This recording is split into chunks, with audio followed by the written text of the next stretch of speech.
Olá pessoal, tudo bem? Estamos aqui mais uma vez no canal Pequeno Jornalista e esse é mais um vídeo do jornalismo do cotidiano, voltando, nossa categoria aqui como sempre, trazendo muitas informações. Um pouco de colinha hoje, um pouco tradicional para vocês, que eu fiz uma pesquisa assim básica para trazer para vocês.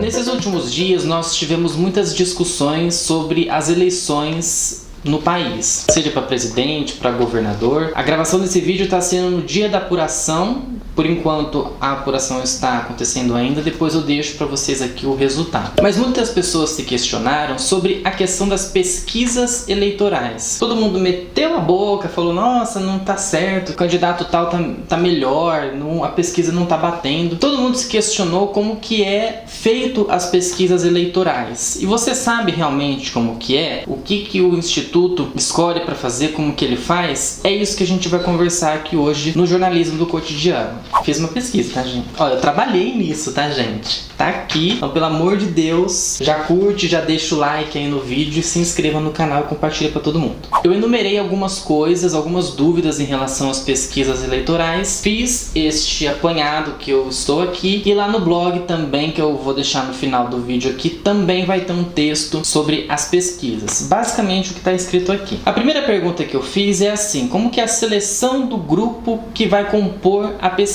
Como que o Instituto escolhe aquelas pessoas que vão ser entrevistadas? No caso aqui, eu me baseei em dois institutos de pesquisas que são mais conhecidos, que são o Ibope e o Datafolha, que são os que são principais e que divulgam as suas pesquisas para os meios grandes de comunicação. Na hora de fazer a escolha, eles fazem dois sorteios. Um dos municípios que vão ser entrevistados, para onde é que vai o Instituto, e o segundo sorteio é a questão dos setores censitários, em relação ao censo do IBGE, que o último aconteceu em 2010. Então eles levam em conta os limites dos municípios, dos estados, dos bairros, também da mesorregião e da microrregião, e também em relação ao censo de 2010. Juntando tudo isso, no caso do Ibope, eles saem às ruas, eles vão na casa das pessoas, batem na porta, ô querido, vem cá, vem responder pergunta aqui do Ibope. E eles têm que cumprir uma cota proporcional a sexo, idade e escolaridade dos leitores. Então, quando o Ibope vai lá e faz a entrevista, ele pergunta um monte de coisas antes para depois você participar da pesquisa. Ah, você concorda com esse candidato? É esse o seu candidato? Não é esse? Quem que é o seu candidato? E na pesquisa Datafolha, eles vão para um local de grande aglomeração de pedestres e eles entrevistam as pessoas ali. E no caso do Datafolha, eles fazem uma pesquisa com o maior número de pessoas. Analisam que tem uma diferença de quase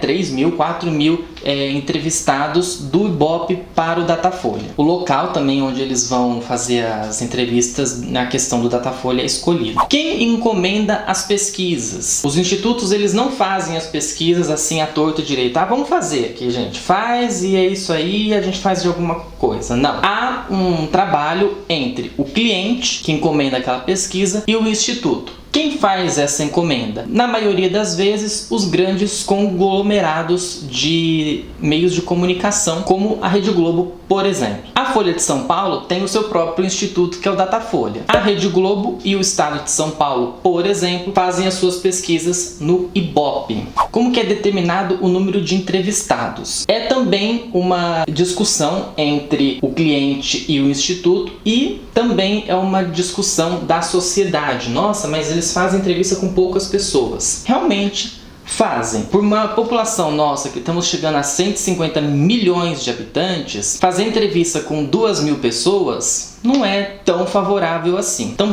isso também é questionado, mas segundo os institutos, isso é o suficiente para que você tenha uma proporção sobre quem vai ser o escolhido, seja presidente, seja governador, o que for. O exemplo que eu dei aqui na minha pesquisa, no meu apanhado que eu fiz aqui, é sobre uma pesquisa que teve do dia 1º de outubro, onde o Ibope entrevistou 3.010 eleitores entre os dias 29 e 30. Foi do dia 29 e 30 de setembro setembro e eles entrevistaram 3.010 pessoas. É pouco, mas para o Ibope, segundo os próprios organizadores de cada pesquisa, isso é o suficiente para que você tenha um parâmetro de quem está muito bem nas pesquisas. Outra coisa que nós temos que levar bastante em consideração é a questão da margem de erro, justamente porque os institutos de pesquisas eles fazem entrevistas com poucas pessoas. Então você tem que se considerar a margem. Ela é determinada entre o instituto e o cliente que encomenda aquela pesquisa, no caso a Globo, o Estadão, como eu falei, e eles determinam como que acontece. O exemplo também que eu coloco é sobre um candidato X, que ele tem 23% da intenção de voto, com uma margem de erro de 2,5%, seja para mais ou para menos. Isso quer dizer que aquele candidato tem uma intenção de voto entre 20,5% e 25,5%. Eles também falam sobre a questão do empate técnico, justamente pela margem de erro. Se o cara tá com 19, o outro tá ali com 23 e eles estão numa margem de erro que bate, eles estão num empate técnico e isso muitas vezes leva para o segundo turno. A margem de erro também ela é considerada por causa da opinião dos leitores. Cada leitor, cada entrevistado, cada população, cada eleitor, ele tem a sua opinião e ela vai variando de algum tempo para algum tempo. Então, eu posso estar querendo votar no candidato X, e do nada eu quis votar no candidato Z. Do nada, mudei minha opinião e por isso que também tem que ser considerado a margem de erro. Uma definição muito boa sobre a margem de erro, também para ser considerada, é um trecho que eu tirei do site Brasil Escola, que fala assim: por causa dessa margem de erro, ao anunciar a queda ou a subida de um candidato, é preciso que sejam feitas sucessivas pesquisas. Comparar apenas a pesquisa atual com a anterior dará uma resposta com a possibilidade de erro muito maior. Outra coisa importante é a seleção dos candidatos. O próprio instituto também define isso no seu sorteio. Quantas pessoas serão entrevistadas do sexo feminino, do sexo masculino, de tantos a tantas idades, a escolaridade, tem uma porcentagem que o instituto tem que chegar. Também tem uma definição boa de um site que eu encontrei, é um pouco grande, mas eles falam também dessa proporção em relação a quem que vai ser entrevistado da população.